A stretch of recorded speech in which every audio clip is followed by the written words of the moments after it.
เอาเนาะสบายดีเนาะวันนี้ก็มาพบกับ LGG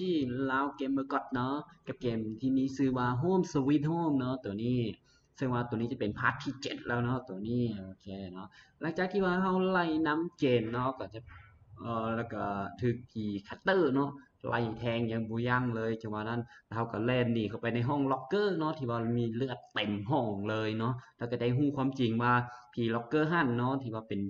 ผีที่ว่าถูกเสกตะปูเขาท้องจนตายเนาะ แล้วก็มีชื่อว่าเบลเนาะ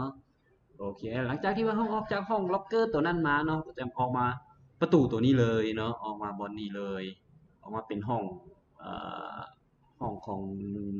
นักศึกษาที่ว่าเราเคยเห็นอยู่ในพาร์ทที่1เนาะตัวนี้โอเคเนาะเปิดกลับมากับโบมียังเนาะเป็นห้องน้ำเนาะตัวนี้หลังจากที่ว่าออกจากบอนนั้นมาเนาะกลับมาฮอดบอนนี้เลยเนาะโอเคเนาะ อ่ต้องซอกทางออกจากบอนนี่เนาะโอเคไปเปิดออกมาเนาะอืมเป็นยังไงวะอ๋อเนาะบอนนี่เป็นบอนที่อยู่พาร์ทที่1อีหลีเนาะตัวนี้เนาะออกมาแล้วก็จะมาเจออยู่เกือบแตะคูนี่เนาะจื้อได้เนาะเกือบแตะคูนี่เนาะจื้อได้ตอนอยู่พาร์ทที่1เนาะพาร์ทที่1พาร์ทที่2เฮ้ยยังวะคนเบาๆอยู่นะ ยินเสียงคัตเตอร์อีกแล้วโอเคแต่วันนี้ได้งัดแล้วเนาะมางัดไม้เนาะอ้าวเปิดก็ได้เทียนให้เอาเทียนมาโอ้ต้องมอดเทียนให้หมดเนาะจึงสามารถเปิดประตูได้เนาะโอเคเนาะหลังจากที่ว่าเราดับไป1แล้วยันก็จะหายไป1แผ่นเนาะความจริงยันซันนี่แกะออกไปได้ตัวยินเสียงผีคัตเตอร์เว้ยผีคัตเตอร์อยู่เสร็จว่าเอาเนาะจังหวะนี้เราต้องไปโซกหามอดเทียนเนาะ ซึ่งว่ามันก็บ่น่าจะง่ายเนาะเพราะนี่ที่ว่าบ่ง่ายก็ย้อนอันนี้เด้โอ้ยมันเห็นแล้วบ่เห็นบ่เห็นบ่เห็น no บ่เห็นบ่เห็นบ่เห็นบ่เห็นบ่เห็นอยู่นี่แต่มึงบ่เห็นกูอยู่นี่แต่มึงต้องบ่เห็นกูอยู่นี่แหละแต่มึงบ่เห็นกลับไปแม่กลับไปแม่เออกลับไปแล้วมันบ่เห็นเนาะมันยังบ่เห็นอีหลีเนาะโอเคอ่าโอเคไปแล้วไปห้องใดไปห้องใดสิไปห้องใด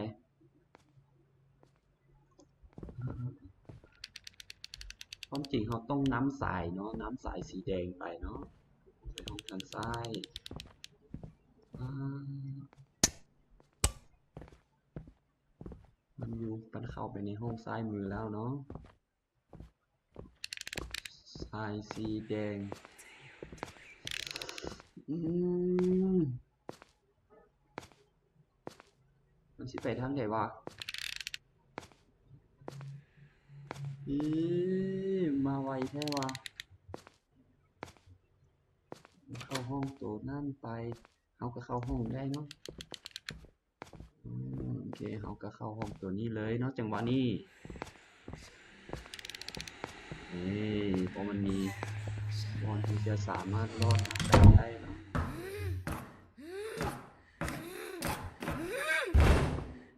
มันเห็นอย่างวะ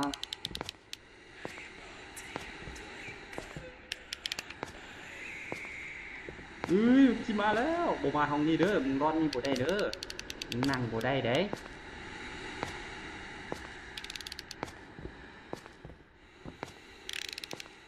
มึงออกไปมึงออกไปโอเคมันนี่เข้าไปเนี่ย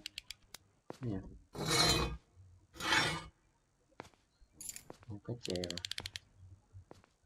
โอเคถึงวันนี้ได้กระแจแล้ว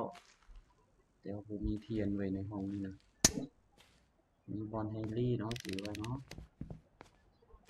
เอามาอย่างห้องมาเอากระแจนี่หว่ามันไปใส่แล้วมันนี่เขาสามพวกผีมันรอดบ่ได้เนาะเขาต้อง เขาต้องรอดอยู่วางกลางนี่เนาะถ้ามันมาห้องแดงก็หนีไปอีกห้องนึงได้เลยเนาะผมว่าแบบที่อ่าตอนนี้นี่เขาก็ต้องซอกให้เห็นผีแล้วว่าผีมันอยู่ห้องโถใดเนาะ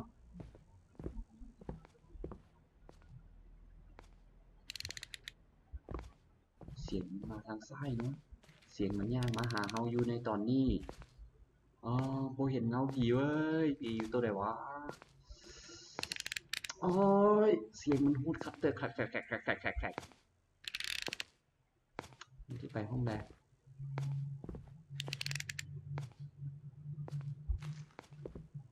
เข้าห้องตัวนั้นเหรออ๋อผีมันเข้าตัวนั้นแล้วจะไปทางไหนต่อ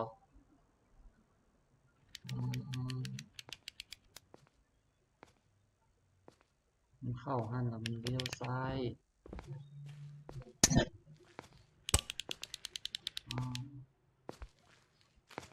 แล้วเฮาสิไปทางไหนวะเฮ้ยมันเปิดประตูห้องนี้มันไปมันเข้าห้องนั้น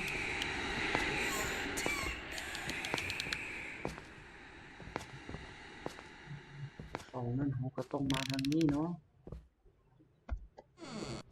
ปิดประตูเลยนี่มันเทียนอันหนึ่งบ่โอเค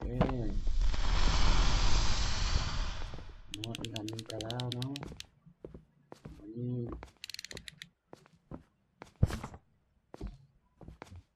รูปแล้วเอ้ยมันสิมานี่บ่นี่เอ้ยเข้ามาห้องนี้แล้วโอ้ยบ่เห็นกูเด้อไปแม่สิไปไสนะ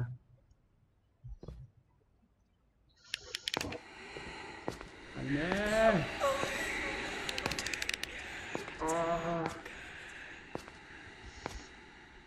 มึงสิไปไสไปแม่เอาไปแล้ววะยัง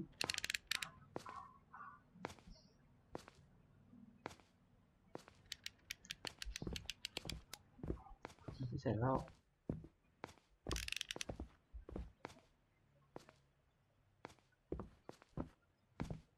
อ๋อ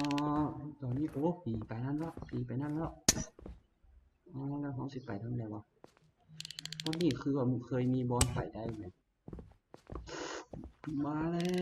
วต้องรีแล้วจังหวะนี้ไปใส่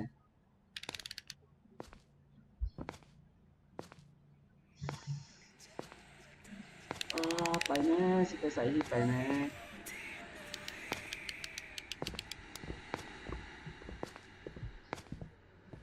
ไปทางแดดไปทางแดดเข้าตัวนั่นข้างไปคือปิดว่ะคือเคยมีประตูเข้าไปตรงนี้แล้ว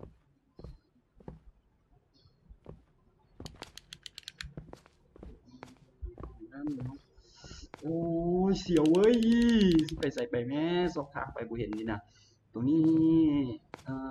อเขาต้องไปทางเด็ดหรอกวะอ่ามีสิไปทางเด็ดมันที่ไป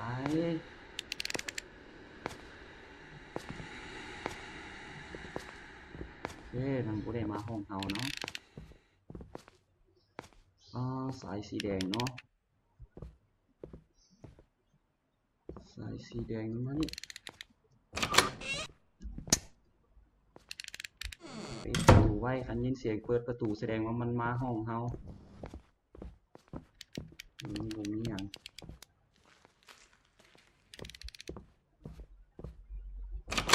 วันนี้วันนี้มีโอ่งเนาะวันนี้เนาะ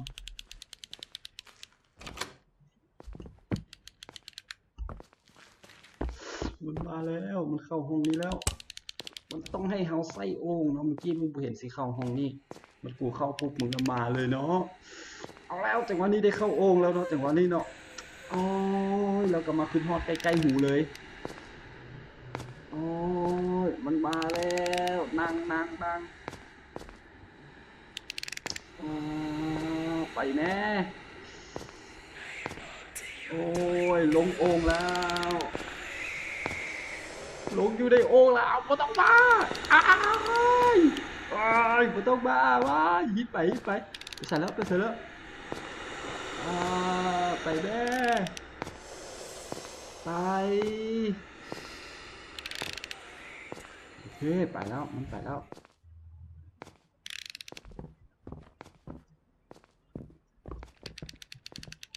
ห้องนี้กับมุกคือเลือกเลย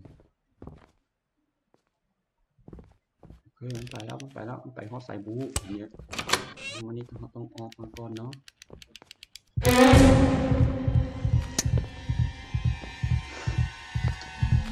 มาผิดทางมึงกูเห็นกูมึงกูเห็นกูมึงกูเห็น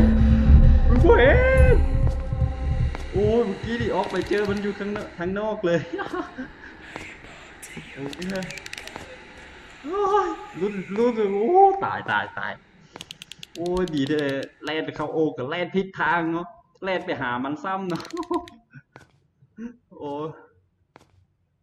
โอเคเอาไหมโ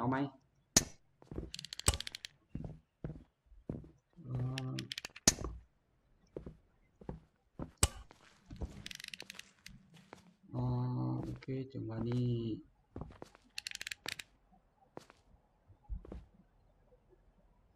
มันอยู่ห้องแดงสายแลนเข้าห้องนี้เนาะได้กดแจมาแล้วเว้ยขอเล็ดประตูหนึ่งจังหวะเนาะจังหวะนี้เฮ้ยดีบอลให้ดีบอกเห็นเถียงแล้วนี่ตอนนี้โอมอีกอันหนึ่งเนาะ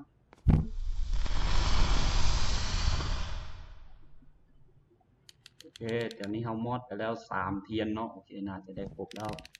ทีนี้ต้องกลับออกไปเนาะ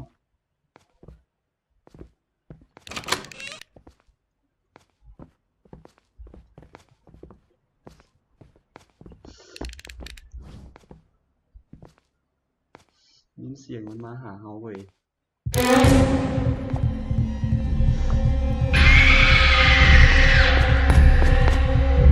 โบเห็นกูอยู่ในองค์แต่กูบ่บอกมึงกูอยู่ในองค์กูบ่บอกมึงบ่เห็นกูดอกกูอยู่ในองค์กูบ่บอกมึงมืดดีขนาดเข้าในองค์แล้วมืดปานนี้มึงก็ยังบ่เห็นกูดอกโอ้ย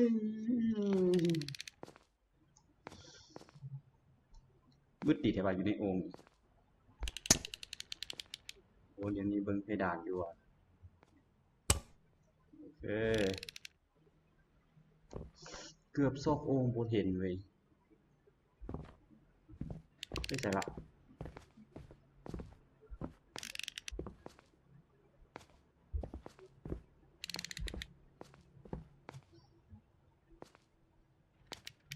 ไม่ใช่แล้วน้ำหลังไปเนาะมันต้องไปทางนี้เนาะนี่ไปก่อนเฮาเนาะเราต้องค่อยๆน้ำหลังมันไปเนาะมันใส่แล้วไปตัวนั่นว่ะ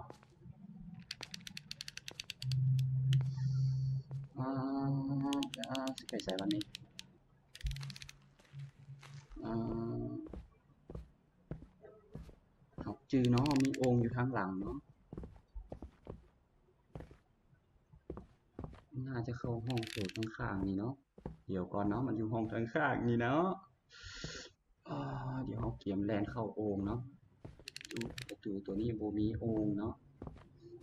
ดูบอลนี่โบมีโอ่งเนาะแต่เราก็สามารถหนียิงสีได้เนาะมันก็บนอาจจะเห็นเนาะไปใส่แล้ว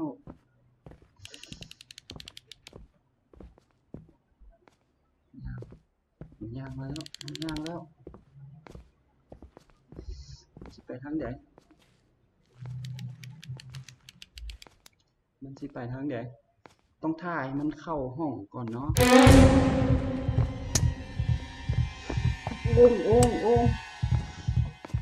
งโอ่งนี่มืดดีขนาดเว้ยเข้ากูบอกต้องว่ากูอยู่ในโอ่งกูอยู่ในโอ่งแต่กูบอกมึงดอกกูอยู่ในโอ่งแต่กูบอกมึงโอเคเนาะจังหวะนี้ อ่า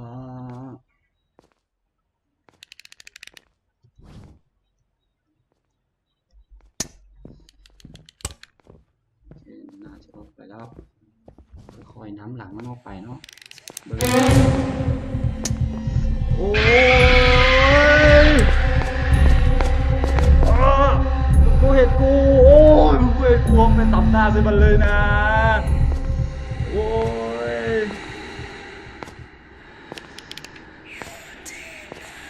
บอกโอ้ยพี่เอ้ยมึงสิไปใส่ไปแม่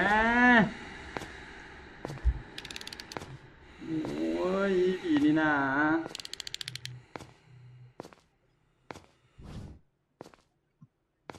ไปฮอดสนาวะนี่เนาะ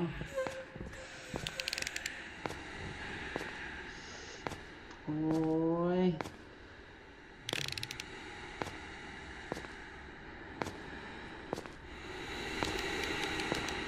โอ้ยมึงสิไปใส่ไปแม่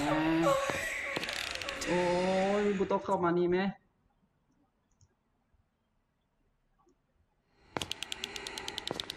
โอ้ยมึงอย่าหลอกกูแม่ตัวกันอยู่เฮ็ดคือไปแล้วเสียงเงียบกิ๊บมันไปทางไหนวะโอ้ยฟังเสียงตีนบ่ออกนะ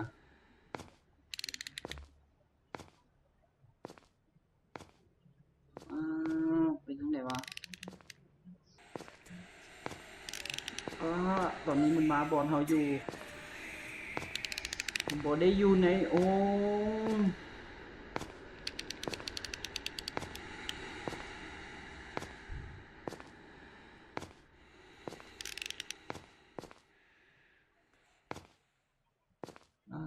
เสียงหายแล้วยังอยู่ยังเสียงเกิบอยู่ไปใส่ไปแม่มันสิไปทางไหนวะเฮ้ยมันไปทางไหนบ่รู้แล้วตอนนี้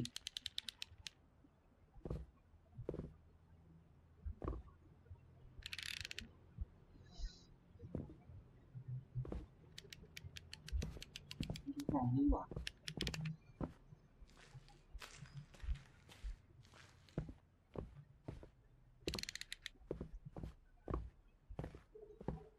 อยู่ห้องนี้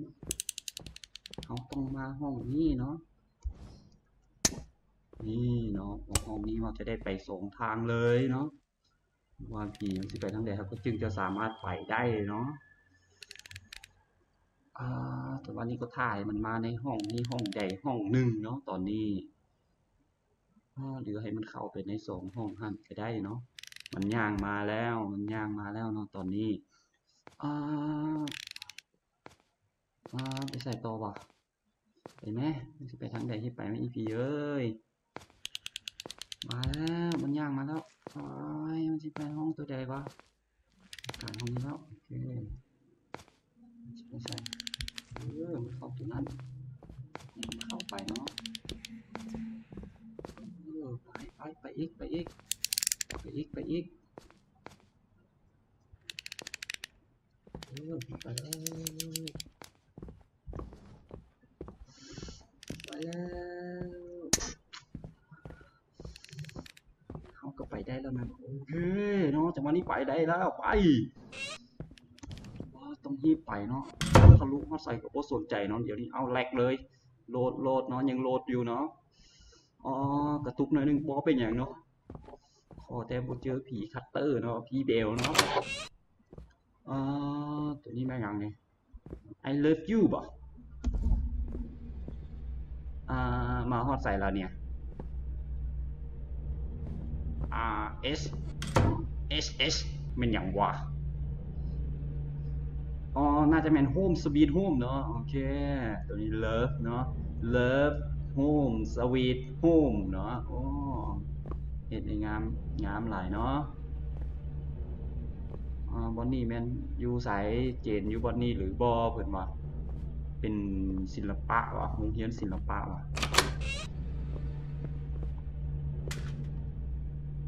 เสียงยัง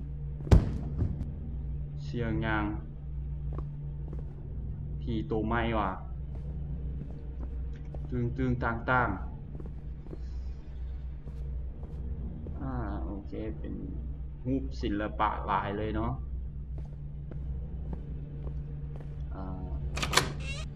เข้าไปอุ๊บอย่างไม่อย่าง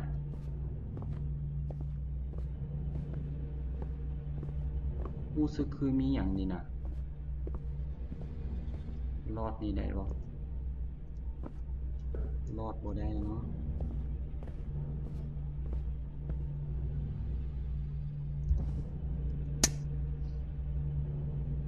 ดนตรีนี่มันคือสิมีอย่างนี้นะโอ้ยดนตรีเฮ็ดจังซี่แม่พวกนี้เป็นอย่างวะโรงเรียนแต้มฮูกเนาะตัวนี้น่าจะเป็นโรงเรียนแต้มฮูกเนาะตอนนี้เราก็ต้องไปสำรวจเป็นโรงเรียนห้างบ่รู้ว่าห้างหรือบ่เนาะโอ้ยมันเสียวเว้ยโซนี่เปิดได้เนาะแต่ผมเอาไปเถอะเนาะเบิ่งอันนี้ก่อนเนาะในนี่มันเสียงอย่างตึ้งต่างเมื่อกี้เนาะตัวนี้เป็นห้างอย่างห้างประสุม4ว่ะเลิฟอีกแล้วเนาะโฮมสวีทโฮมอีกแล้วเนาะ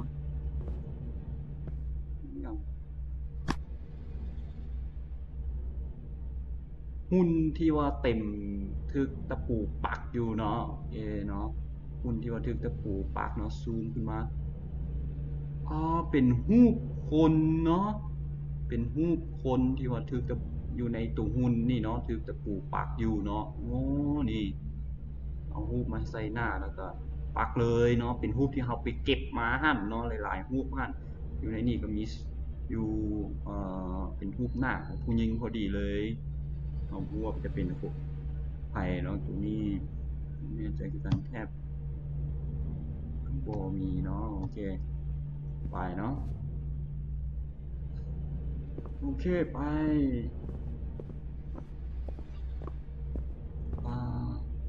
ดนตรีมันคือสิมีอย่างนี้เว้ยแต่ก็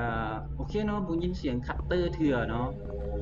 หรือว่าแต่ผมแน่ใจว่ามันสิมาเซอร์ไพรส์ยามใดเนาะตึงขึ้นมาบัดเดียวดนตรีออกมาเลยนี่เฮ็ดให้เมาส์สั่นไปแล้ว1จังบาเนาะนี่ไปบ่ได้จ๊ะเอ๋จ๊ะเอ๋มีหยังกีตาร์เนาะมีกีตาร์1อันเนาะ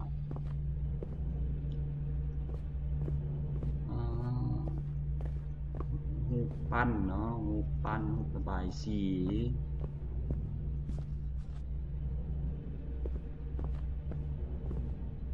เสียงคือมีคนอย่างอยู่ตรงนี้เมื่อกี้นี่ตัวนี้ก็เทียนอย่าง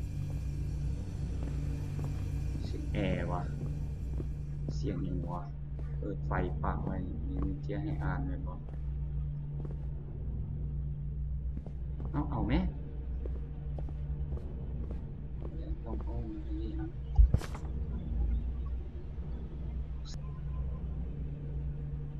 เป็นสิ้นส่วนของสัญลักษณ์บางอย่างสัญลักษณ์อย่างวะ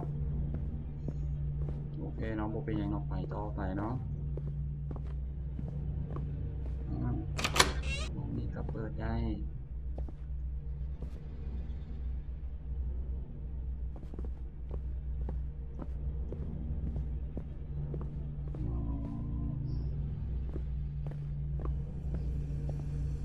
โอ้ยหนังสือพิมพ์ให้อ่านบ่อ่านเนาะนี่มันห้องเฮ็ดหยังนี่อย่างอยู่นี่เจอให้อ่านเนาะแอปเนาะ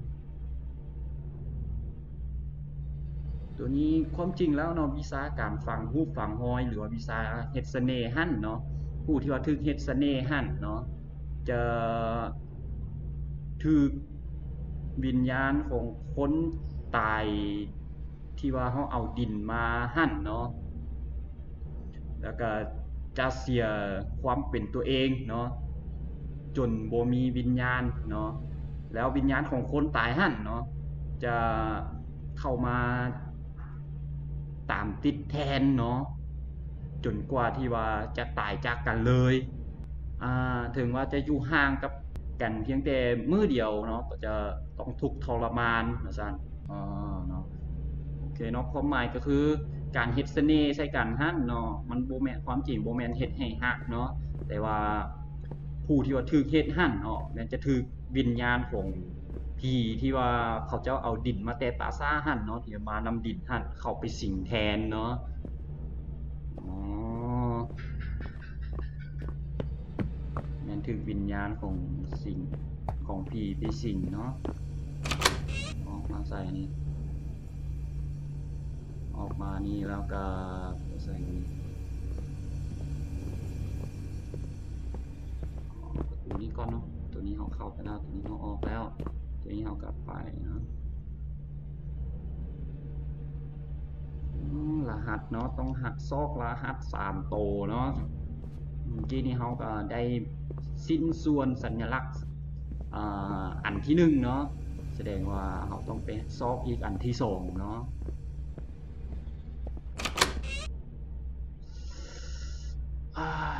เด็ดแต้มหูจังซี่วะคนแต้มหูปนี่มันก็แต้มให้สยองอีหลีเนาะนี่ได้อีกอันหนึ่งอยู่นี่เนาะนี่เนาะสัญลักษณ์สิ้นที่2เนาะอันที่2โอ้ยเด็ดแต้มหูว่าอันนี้แต้มหูผีแล้วก็มีลายใส่หน้าผากนำเนาะตัวนี้มันจะได้พายเนาะแต้มรูปจังซี่ยังเบิ่งงามกว่าจังซี่อีกเว้ยนี่รูปตัวนี้งามนี่รูปงามๆมีแล้วบ่แต้มเข้าครบแล้วบ่ของตัวนี้โอเคเหลือประตูพวกนี้เนาะตัวนี้มีอย่างห้องอ๋อห้องอย่างเปิดประตูเปิดไฟเทียนเต็มห้องจังซี่วะนี่อย่างอันที่3วะโอ้ยเป็นไรอดีของเจนอีกแล้วเนาะเป็นบทบันทึกของเจนเนาะจากบ่แม่นมันเขียนอย่างกระดอดกระเดี้ยเนาะโอเคไปเบิ่งนำกันเนาะทั้งหน้าเนาะแล้วก็ในที่สุดก็มาฮอดมื้อที่ว่ามื้อนี้อีกแล้วเนาะมื้อที่ต้องนอนอยู่เรือนคนเดียวอีกเนาะเพราะว่าติ่มโทรมาหาว่าทางบริษัทเวียกยังบ่ทันแล้วเทื่อเนาะทั้งๆที่ว่านัดกันแล้วว่าคืนนี้จะไปลิ้นเนาะในวันหยุดของทีมที่ผ่านมาหั่นก็หลายมื้อแล้วเนาะแล้วก็ยังต้องได้ไปเฮ็ดเวียกอีกบ่สิแล้ววันหยุดของเฮาล่ะเนาะมื้อพักของเฮาเด้มื้อใดสิได้พักเนาะหน้าทางหลังเนาะบางเทื่อเนาะก็สงสัยว่าเขาเบื่อเฮาบ่เนาะเพราะว่าตัวเฮานี่ก็เว้าบ่เก่งคือกับเขียนหนังสือเนาะแม่นก็พอกูไล่อ่านบทบันทึกของมึงมานี่ก็จนเมื่อยจนจบไปภาคหนึ่งเลยเนาะมีแต่อ่านอย่างเดียวเลยเนาะบางเทื่อก็คิดเนาะว่าเฮานี่ก็ควรที่จะเอาใจเขาใจเฮานำเนาะไอ้ทั้งสองพายว่าซั่นหรือว่าบางเทื่อนี่เฮาก็ต้องเปลี่ยนคือกันเนาะผมว่าโอเคพายเนาะก็ต้องเปลี่ยนเนาะต้องผู้ฮักกันก็ต้องเอาทั้งสองพายเนาะให้ได้พายเพิ่นพายโตนำเนาะสิเอาแต่ใจตัวเองอย่างเดียวเลยก็บ่ได้เนาะตัวเองน่ะมีแต่เขียนหนังสืออย่างเดียวเลยมาให้คนอื่นไล่นำอ่านจังซี่ตลอดเนาะโอเคเนาะไปต่อไปเอ่เข้ามาอ่านแล้วก็มูฟไปอย่างประตูนี้เข้าบ่ได้เนาะ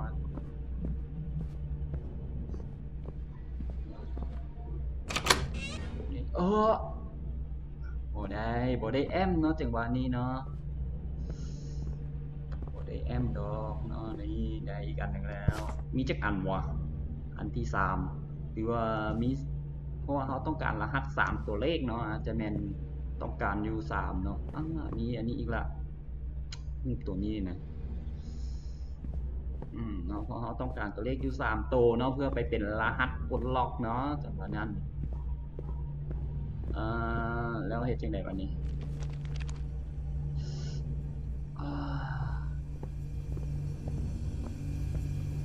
ยินเสียงจกปิ๊กอยู่ตลอดเลยเว้ย ลอนเราบอกส่วนอันนี้แม่นอย่างเป็นรูปศิลปะเนาะที่ว่าเคยมีการ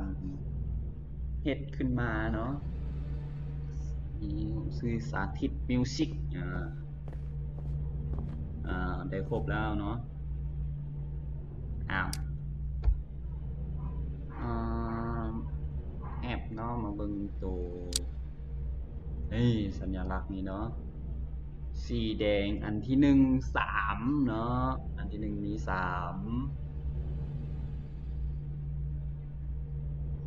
อันที่2 1 2 3 4 5 6 3 6 7 8 9 10 11 12 3 6 12ป่าโอ้แมนเห็นจังได๋บ่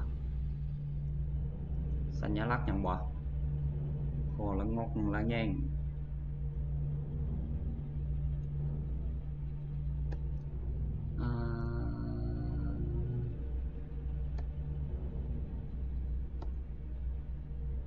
ใส่จังได๋วะใส่รหัสจังได๋วะนี่มีอย่างที่เฮาบ่ได้เก็บว่ะนี่ประตูนี้ว่ะบ่ได้เนาะเข้าบ่ได้เนาะ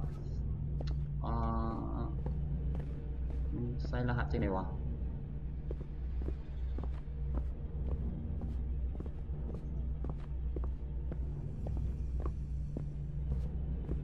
ยังมีอย่างที่เฮาบ่ทันได้เก็บว่ะ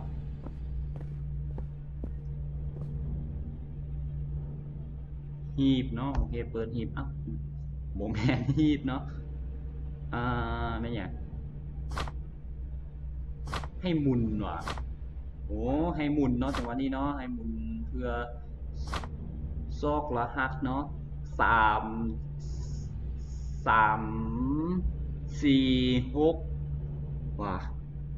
3 4 6ว่ะหรือ3 4 6เนาะไปเบิ่งก่อนเนาะ3 4 6 3 4 6 3 4 6เนาะ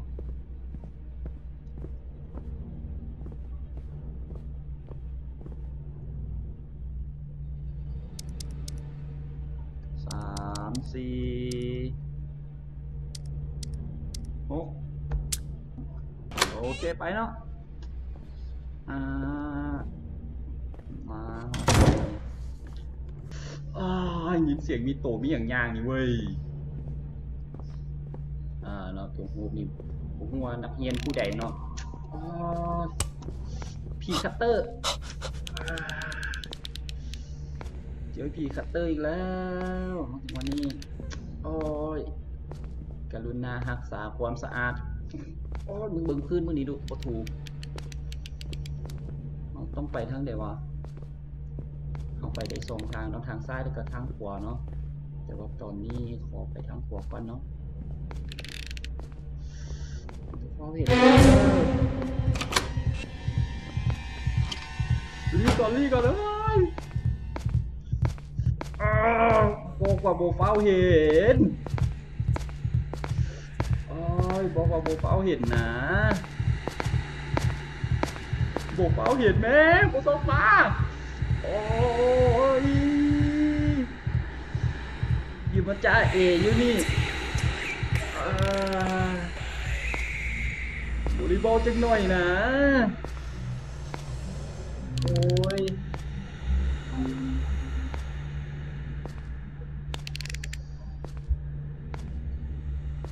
ไปทางไหนแล้ววะ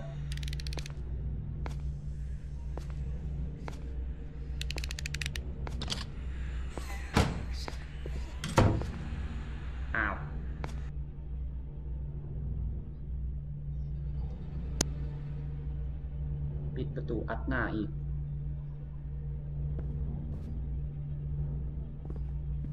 ดูเลือดเนาะนี่เนาะเปิดได้แต่ล็อกต้องซอกกระแจเนาะอันนี้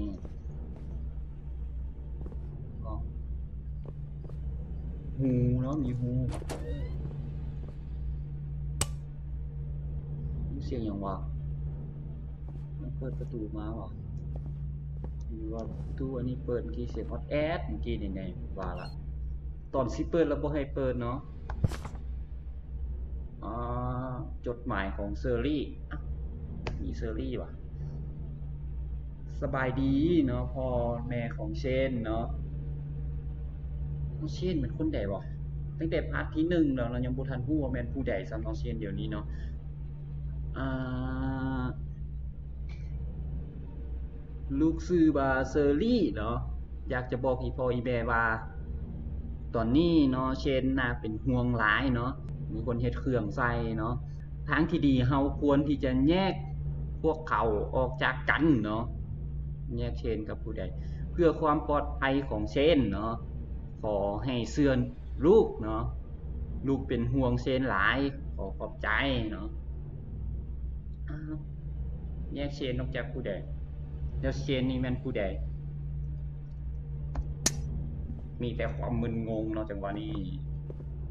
ไปเนาะมีตู้แล้วก็โอเคเนาะกินเฮารอดนี่เนาะเดี๋ยวรอดต่อไปเนาะรอดหันออกมานี่ออกมานี่แล้วไม่ฮูบเนาะ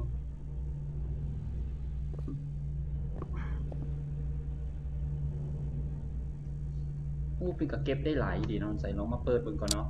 เบิ่งฮูบจังบาทหนึ่งเนาะอันนี้วิญญาณเจนมันได้ว่าฮูบ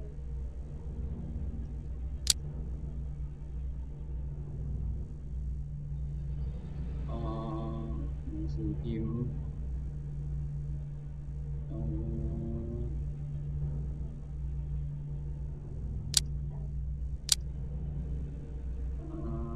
อยู่นี่วะฮูบไทยหาก็ได้6/9เนาะ6/9ยังบ่ทันได้เทื่ออีก3ใบเนาะหัวอยู่ใส่โอเคไปหาต่อเนาะอีก3ใบเนาะอย่างแดงนี่เปิดโอเคเนาะสำหรับพาร์ทนี้เนาะเราก็จะจบไปซัมนี่ก่อนเลยเนาะเป็นพาร์ทหน้าเนาะเดี๋ยวเราจะมาลุยต่อนำกันเนาะสำหรับพาร์ทนี้ก็เอาไว้ซัมนี่ก่อนเนาะขอขอบใจหลายๆ